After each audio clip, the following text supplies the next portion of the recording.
Good morning, everyone, and warm welcome to MEF India Chapter 5. Pallavi from GTS. Happy to host this interesting panel with industry veterans from Airtel, Vodafone Idea, Scanet, and Orange.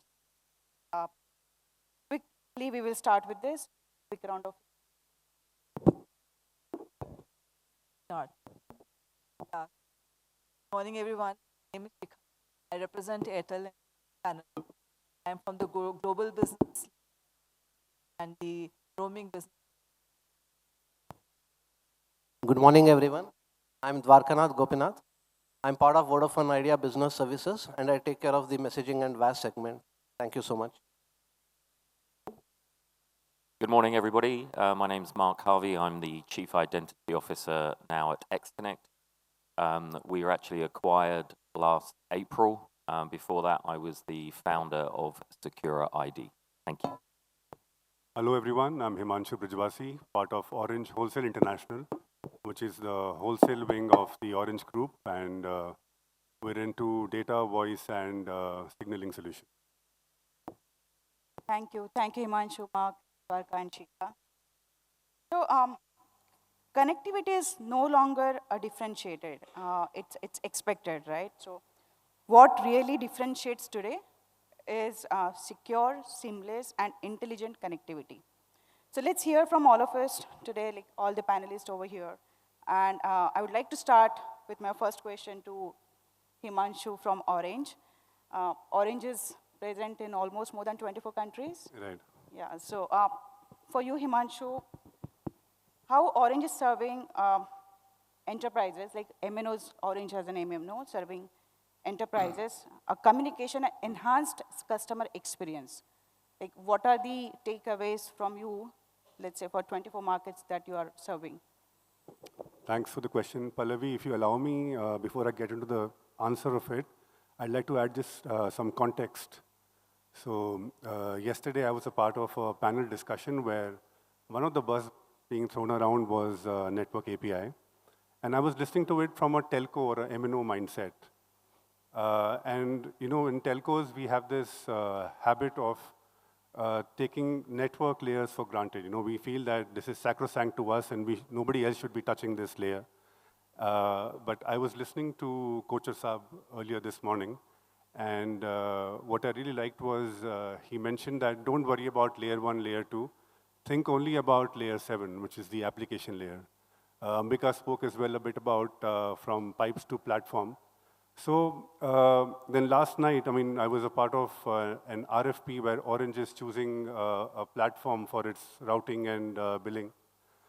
So I took off my telco hat and I wore the enterprise hat.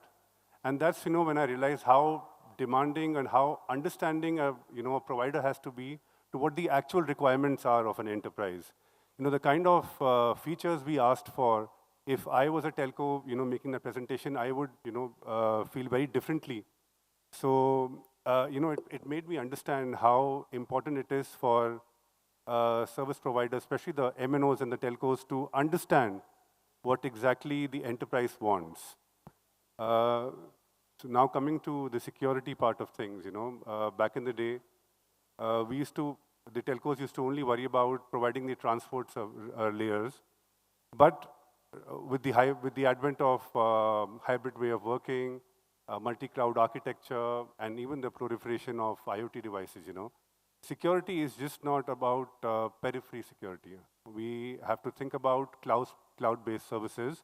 So within Orange, since we have the enterprise wing within Orange called the Orange Business, we are working on zero trust network access solutions, which is that you don't trust a login or a device even when it's within your network.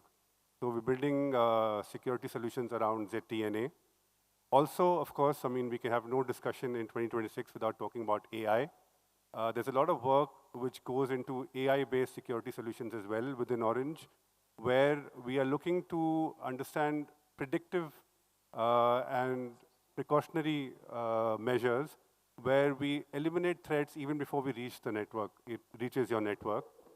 So in the end, I would like to just say that as a telco, it is a responsibility and also the need of the hour is to understand that you are at a position where you're the network layer, and you have to adapt yourself to understand and get closer to the customer to understand their needs.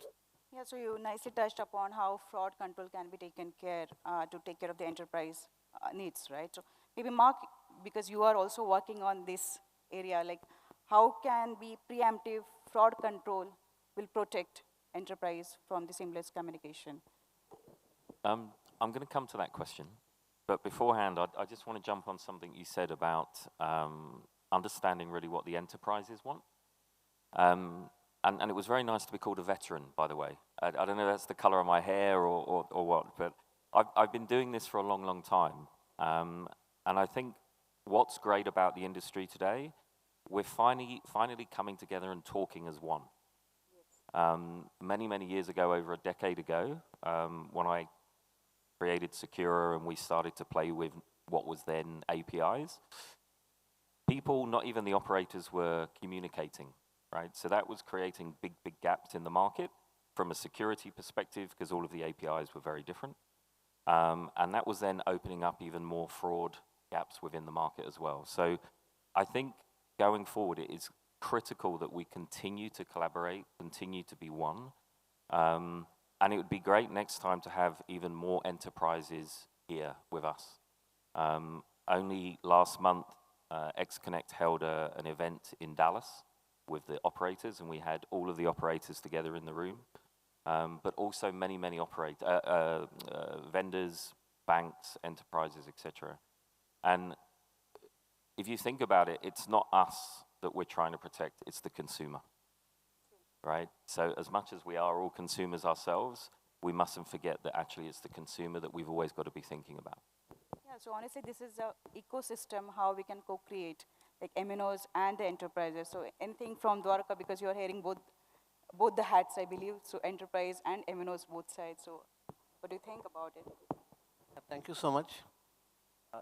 I don't mind being called a veteran, okay? So 23 years back when I passed out of college and I attended my first event, that time the keynote speaker was Mr. Anil Tandon. So it's nice to hear him speak after so many years, and nice to see that he's so passionate and driven, and the purpose still is of telecom. Anyway, coming back to your question, see, in my ambit, I manage domestic messaging, international messaging, and RCS.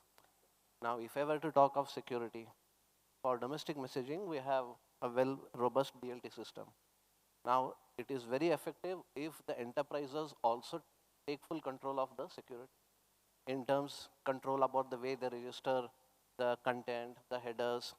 So there's a saying, security starts with you. I wish there were enterprises here. It would be nice to hear their thoughts. So I would put the onus back onto the enterprises. It starts with you first. So you take control of the messages, the input that you're putting into those systems. A well-defined input, it solves a lot of security, it gives a lot of trust, and it takes a lot of assurance also to the end consumers. I'll quickly speak about RBM. So we were the first ones to launch RBM in April 23. And we had put a strong governance, that it has to have a certain way of KYC, onboarding, whether the brand and the marks that are being registered, it actually belongs to that particular brand. And how we take care of cross promotions. There are times when a company has got different KYC names, like FSN Technoventure, but the brand name will be something else. Correct. So a well-defined KYC, a well-defined input, it solves more than 50, 60 problems. And then you can get down into AI to see what kind of messages flow, whether a transaction message is not carrying any promotional content. Then you can build those AI. So I would put a lot of focus on, a well-defined input. True. So it's been more than 3 years almost since you have launched the RBM. So yes. Maybe you can share more what kind of challenges you are facing. So everything, we know what good part about it, like how seamless is the communication, but what kind of challenges you may face, or you might be facing right now in RBM? We never talk about that. So, see, we had the learnings of the messaging, which we did apply on RBM. And it takes me great pride to say that in RBM, we haven't encountered so far any major scam or spam. So it shows that the controls have worked. So there were learnings which we did imbibe. And the key learnings were, most of the message or the scams that get perpetrated, it is because of clicking on a link, or is it because of some phone numbers, that people tend to call. So there's a way in which you validate, in which you build a database. So those were the key learnings, I would say, and we have ensured that it still remains as So maybe scam-free channel. Yeah, Shikha can also add some more points on this. And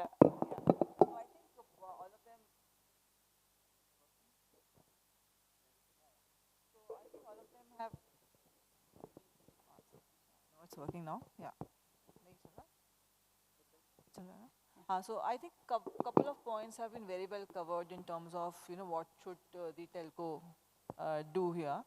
So I think the role of the operator here today, in today's terms, is more on trust and compliance and security. So end of the day, it's the user of a mobile operator who gets the messages or any communication, and they come to the operator. They don't go to the enterprise directly. They first come to the operator. So the role of the operator is changing from a bandwidth provider, like you deliver those messages, to a more network which is using intelligence to secure the communication with the customer.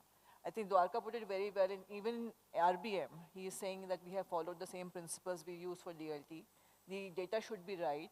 What we have done is that we have gone a step further, that even for the RCS messages, the compliance which is required is similar to what DLT requires. So you have to have a principal ID, you have to have a template match and all those things, so that the scrubbing is happening even on the messages which are coming through the RCS. We've launched, scam and spam controls, wherein even links, even in the OTT messages, are not delivered to the user. So a lot of digitization has got a lot of threat on security, identity threat, spam, fraud, everything is going on. It's convenience, but a lot of things are happening. I think Ambika put it very well in terms of so many people are getting, fraudulent messages, 50% of the population is covered. So the objective here for the enterprise and the operators is to work together to see how we together can solve the problems, whether we solve directly or through third parties or through solution providers. That's a different story altogether, right?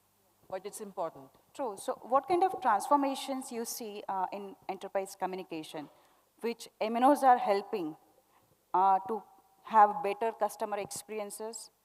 Yeah, to give an example, right? So the biggest problem which the enterprises, if I take the India scenario, are the banks. A bank having a lot of fraud messages going to the banking customers through a telco channel. So he's receiving an SMS, the bank account is getting fraudulently attacked. You have registered senders which are not registered by the banks. They look similar to a bank, right? So the bank has a problem, the operators, customers are complaining, so both of them working together. So we've launched something, that the scrubbing of these messages. So if you look at the messages you receive from Airtel, you get whether it's an actual spam. So you're telling the user, it could be a spam, right? The user is intelligent enough to see whether he needs to open it or not. You can accidentally still open it, but you at least get the warning. Now with the business name display, the enterprise says, okay, it's a promotional call, it's coming from a bank. Earlier somebody could pretend I'm from a bank, but how does the user know it's from a bank? Somebody calls me, I don't trust that person because of the scams, right? But now you get the name, the HDFC bank is calling, or even when you call each other, the name is displaying, right? So at least you have trust who's calling, whether if you know the person, you will pick up the call. So those are the things we will have to go ahead and deploy using the artificial intelligence in the networks, right? And things which are going to be network API, you call, there is no intervention, etc. So those things will be the These are the transformative approaches which MNOs are helping with the enterprise. Exactly. Yes, Mark, you wanted to add. Apologies, I'm going to be a little bit contentious because that's normally what I do. I sit here and I think like a lot of us, we sit on panels and we talk to audiences all the time. I get really excited about the words transformation and APIs and how we're shifting and changing the market. The one thing I think we forget is how do we educate the user? Right, so we've just spoken about RBM, we are talking about different messaging. If you think an SMS, as basic as it is, it's ubiquitous globally. Everybody knows what it is, how it operates, how it works. With RBM and other things, even WhatsApp, and I think, ma'am, you are right, when somebody is receiving something, how do I know it's real, right? And even now, there is technology where we can do verified calling, we can do verified messaging, but I'm pretty sure a lot of people in this room, if they received one of those, they wouldn't know if it was real or not. So I think, again, as an industry, yes, with AI and all of these lovely things that are happening, we've got to think about how do we get that message back to the user, right, to keep them safe. So India is an interesting market for this, I believe. And maybe Dwarka knows like what kind of regulatory aspects also we put into this, like try impose this DLT part, creating awareness in users. That is also very important. Like nowadays we receive calls and messages saying don't click on XYZ messages if you receive that. Like how they are helping us to stop the frauds. So any takeaways like from regulatory aspect of India? Okay. So it's okay. It's a huge market, so yeah. Like I said, it's a huge market. It's a complex market, and since the market is huge, it also invites certain actors, who do all that. But then the regulators have been phenomenal in terms of taking the consumer interest in mind, be it our own sector regulator, TRAI, or even the banking sector. They have not only laid a governance framework, they have pursued it very vigorously till the point that all the banks as well as the telcos have followed those guidelines. And more importantly, they are creating a lot of awareness. Yes. The amount of over-the-air commercials that the regulators are investing in, that's phenomenal, right? And they are investing in so many languages also. True. It's not that they're just for the sake, they're publishing some announcements in the gazettes or in newspapers, but they're taking it to the grassroots level. See, most of the people who get scammed are the gullible ones, not only in metros, but also in tier 2, tier 3 towns. So they are taking those efforts to educate even people in 15 different regional languages. And I think that's something which we should hand it over to the regulators, That's incredible job what even the regulatory bodies like TRAI and everything is doing in India. So we at GTS, we're working in, let's say, Asia, Middle East, Africa market. So I can especially talk about how MCMC in Malaysia, they are trying to control on these kind of frauds. Like Malaysia is 33 million subscriber market, right? Even if I see IMDA in Singapore, what kind of fraud preventions, what steps they are taking. Singapore, again, it's just 6 million subscriber base, right?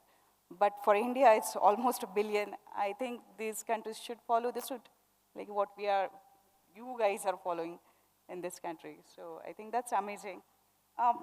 Maybe again, because Mark, you are more on technology side and you would like to see how, my next question is how efficiently we can drive the enterprise innovations with the help of telcos, with the help of MNOs. What kind of actions, what kind of new technologies should we adopt for enhanced customer experience and fraud prevention again?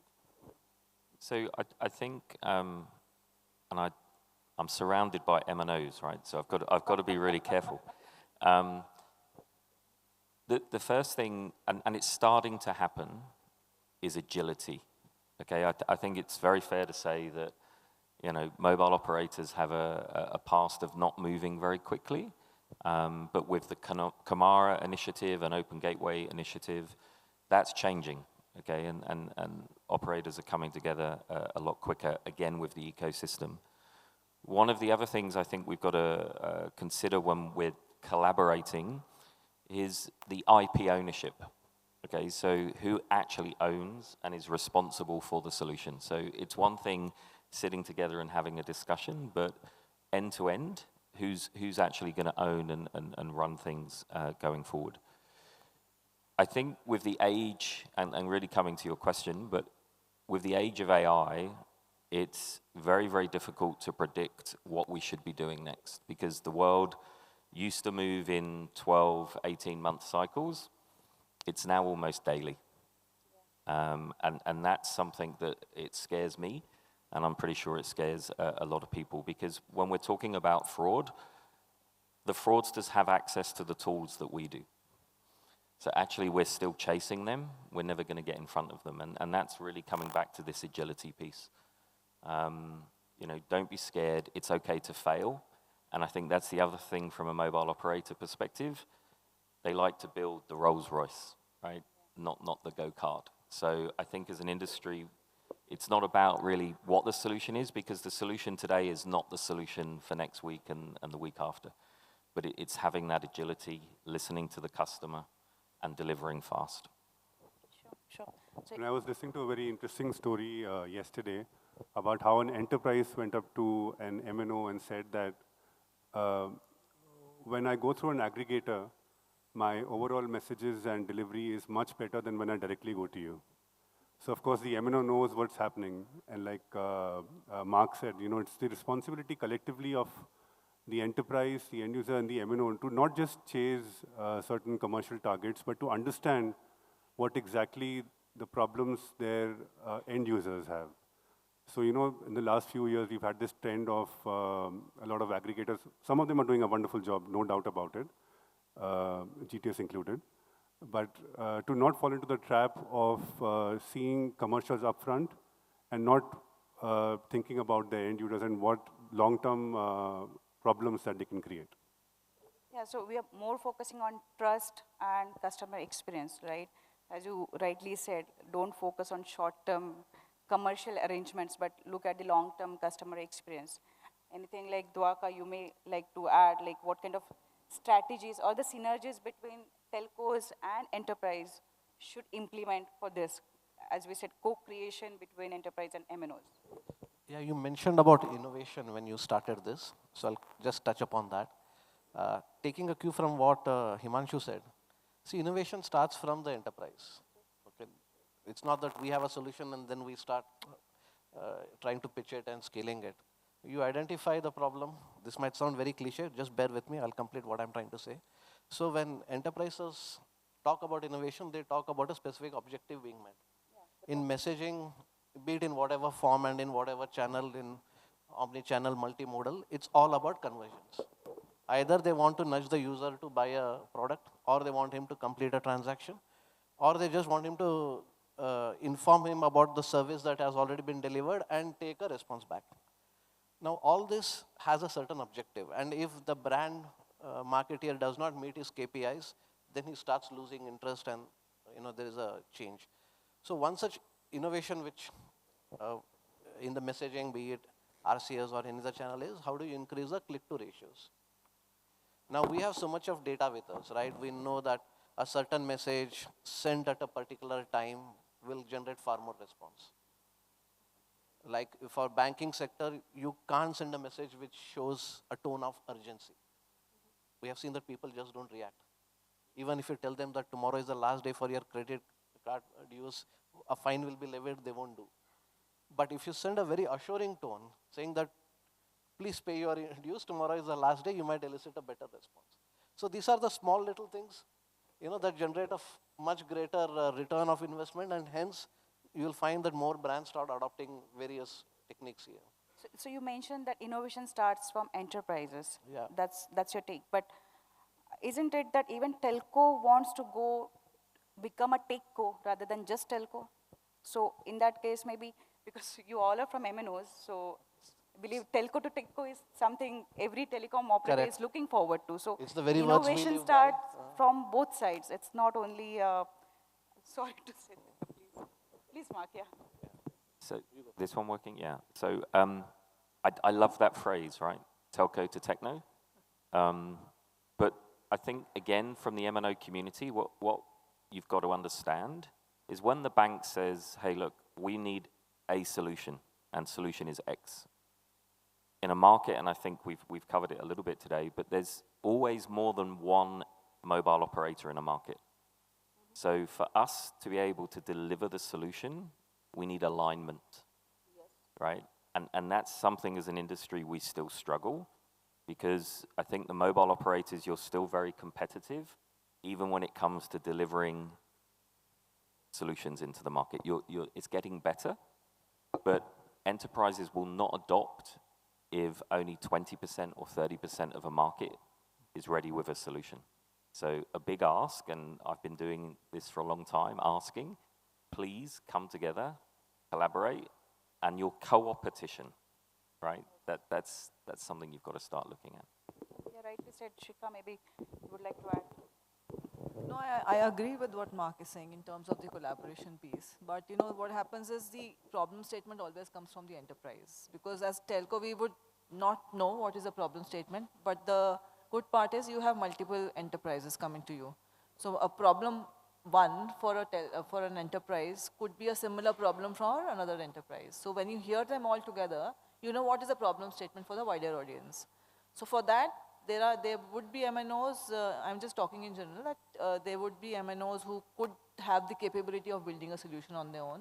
There could be some who would have been partnering. But if the problem is big, like for a bank, fraud is a big problem. But if you're able to find a solution with one telco which covers, say, 30% of the market, then at least they're willing to start from there. And once they start and they're succeeding, they can go to the telco too, they can work with the third-party aggregator, they can work with the solution provider, but they need to see success, at least on the 30% of the market. So it has to be a step towards a complete solution. Collaboration, end of the day, yes, it is required. So then you will work either with the enterprise directly or with the partner they are working with. So it goes to a wider, multiple telcos. Just to add, I mean, building on what Shikha said, see, again, it's the enterprise which drives things, you know. People were bored with the 160 character limitation on SMS. They wanted interactiveness, they wanted responses. And then you had the emergence of the OTT channels. Then people wanted a frictionless way of authentication on the apps. And then you started the mobile identity piece and silent mobile verification. Now, once a problem is solved, there is an enterprise which is ready to consume it. Then, you know, telcos align, the cooperation happens, and finally the product, you know, it's delivered at that scale. But it has to solve a problem for the customer for us. Again, I'll throw this question different way. So enterprises are telecom agnostic, right? MNO agnostic. They're not really bothered whether it is VI customer or Airtel customer, right? Their aim, objective is CX, customer experience, let's say in that case. But as a MNO, as we speak that telco wants to be techco, so as an MNO, what kind of strategic initiatives you would like to take? Because it's a healthy competition among all of us, but then if we want to be ahead of the game, so what from MNO perspective you will add to that? So answering your question, see, customer experience, how do you define customer experience? It's like a service you're delivering, you want it faster, you want to be accurate, you need to ensure it is reaching the customer, yes, right? So you have the service, even if I take the case of a third party delivering, an aggregator delivering the message, is it actually reaching the customer? Who will validate that? I mean, the telco has offered the service, enterprise is consuming, but he is not happy. So how do you have to work together to see whether the delivery is happening? Second thing is, even if as a telco, I go and say, okay, you want to reach out to this base. I have the data in my system that this is the cohort where you have to reach out, right? I'm offering this service to you.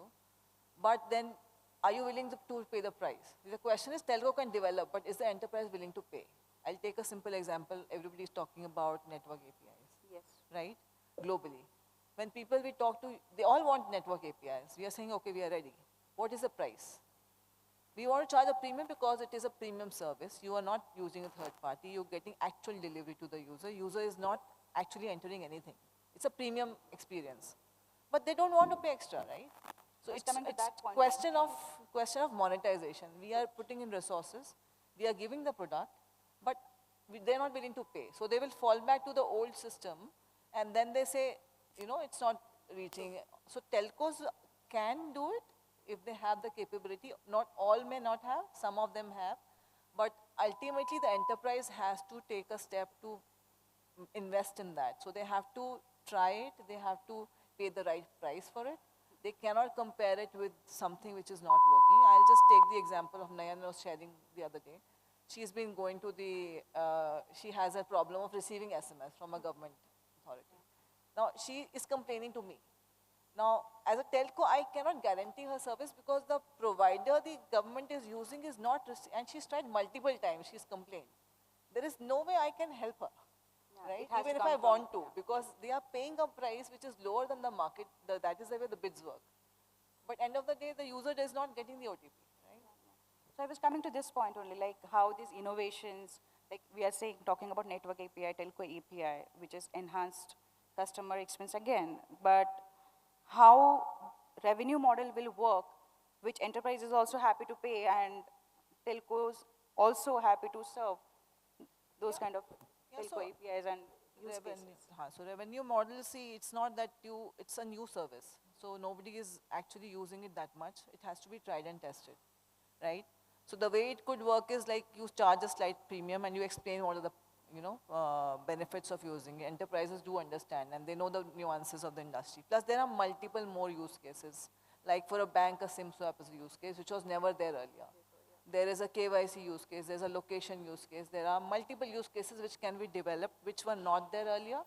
So that is the way we can monetize and they will also get access to more services. This is on the network API.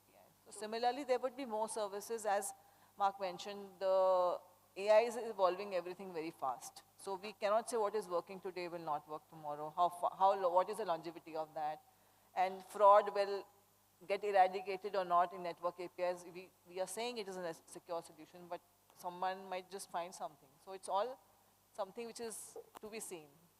So it is a replacement with SMS like coming into, let's say, SNA, silent network authentication, or all the use cases under network API, like anyone, is that the replacement? So SNA actually is a replacement, yes, for the OTPs, right?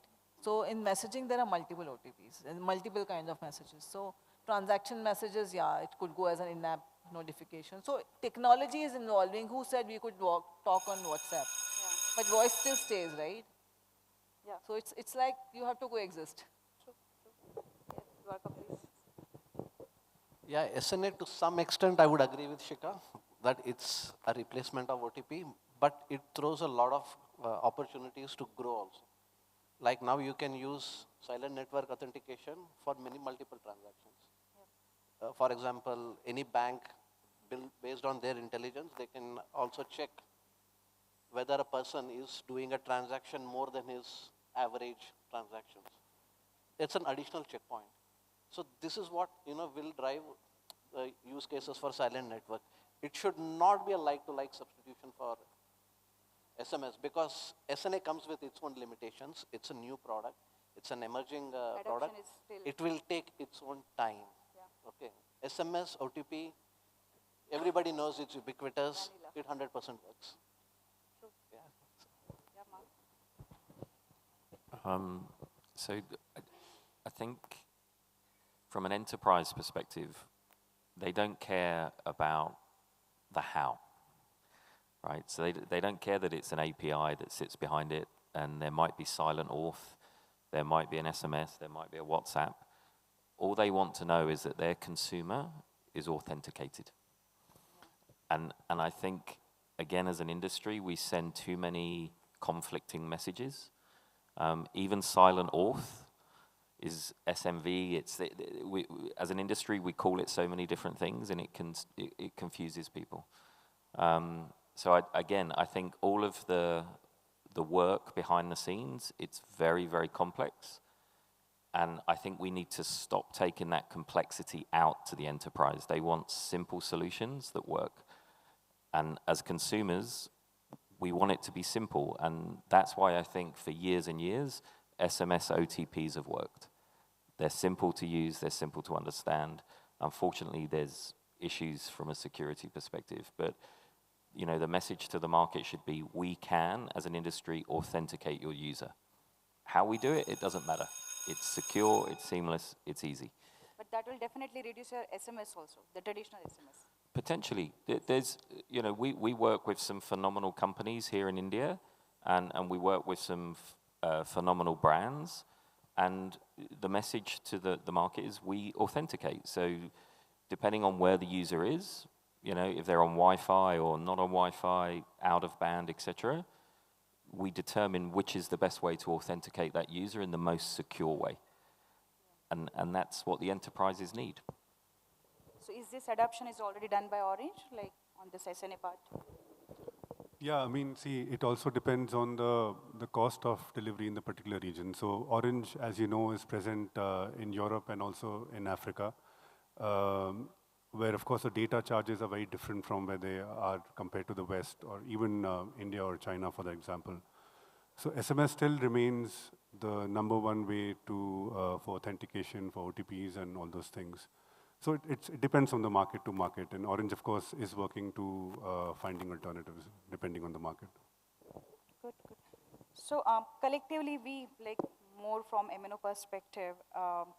SMS will remain definitely, and the adoption for this telco APIs will take some time. But any innovative model in terms of commercials, it's not on the technology again, but how commercial modeling can be so innovative that enterprise can adopt to it easily. Right now, what we see that, as Shikha, you rightly said, even enterprises are not really looking forward to it. They're not ready to pay the price for it. But then, what kind of innovative models we can work on that? Models as it is early. So even if you start with a similar kind of price, so they don't, it's like you pay for authentication, you pay for a service irrespective of what the charge. The premium is what I was talking about is, if you send say 100 messages today, you might have to send for authentication, not today, but going forward, because today the product is new, accuracy is going to get built. So you might have to send say 80 messages. True. So the way you work, the submission versus delivery, yes, which is relevant in the industry. So from that aspect, the cost to the enterprise is not that. Also depends on how you're approaching the, whether it's coming through a third party or it's coming from the enterprise. Because when you work with enterprises, there are many more services you offer. Not just the SNA or authentication or SMS. You might have a larger relationship. So when you have larger relationships with enterprises, the commercial models don't really work on a per message. It's more broad. From those engagements are very different. It's a very strategic kind of engagement. And for smaller enterprises, they're more on the per message. They are cost conscious, I'll say. Cost conscious, yes. Their volumes could differ. So it's basically how you approach the enterprise and how they are willing to work with you. So commercial models can be worked out. That's not a challenge. How it is taken care at VI from? Like I said, it's a pretty new product. You know, it has to prove its credentials in the market. The enterprises have to realize that there is a value of SNA. Now, SNA is touted as frictionless, seamless.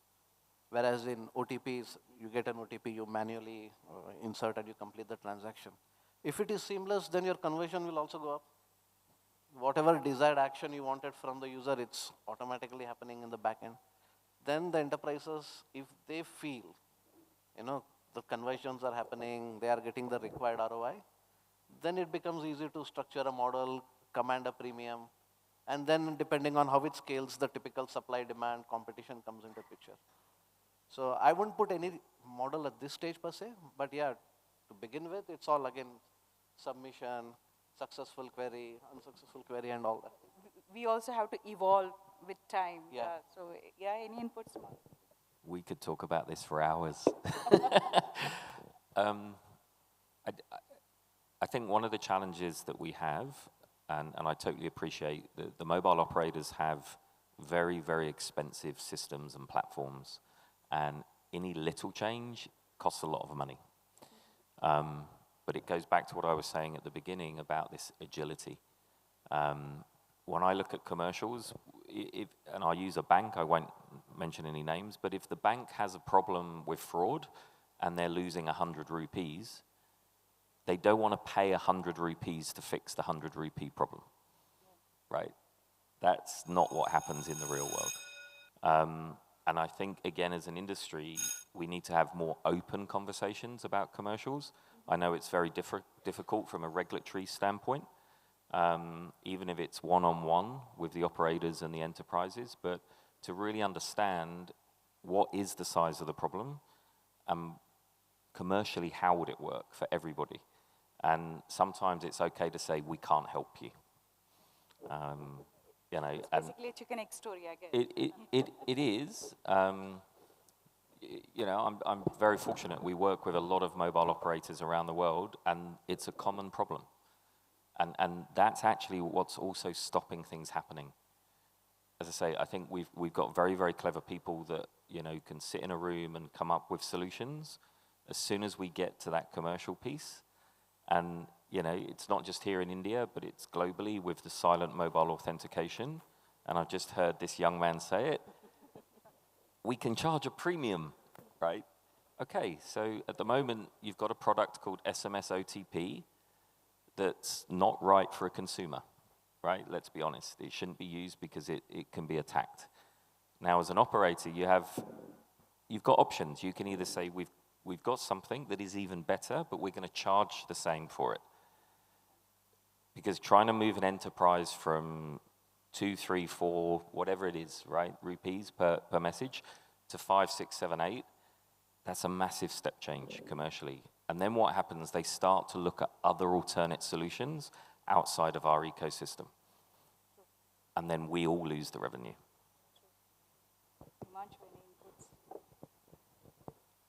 I think my colleagues have very well covered all the aspects related to this point. And of course, one of the things that, you know the story about how Orange is evolving into the A2P SMS space with the announcement coming up of handing over operations to the expert. So there are certain parts of business which at Orange Wholesale we were not able to monetize the way we wanted to. And now time will tell how it happens when the expert takes over.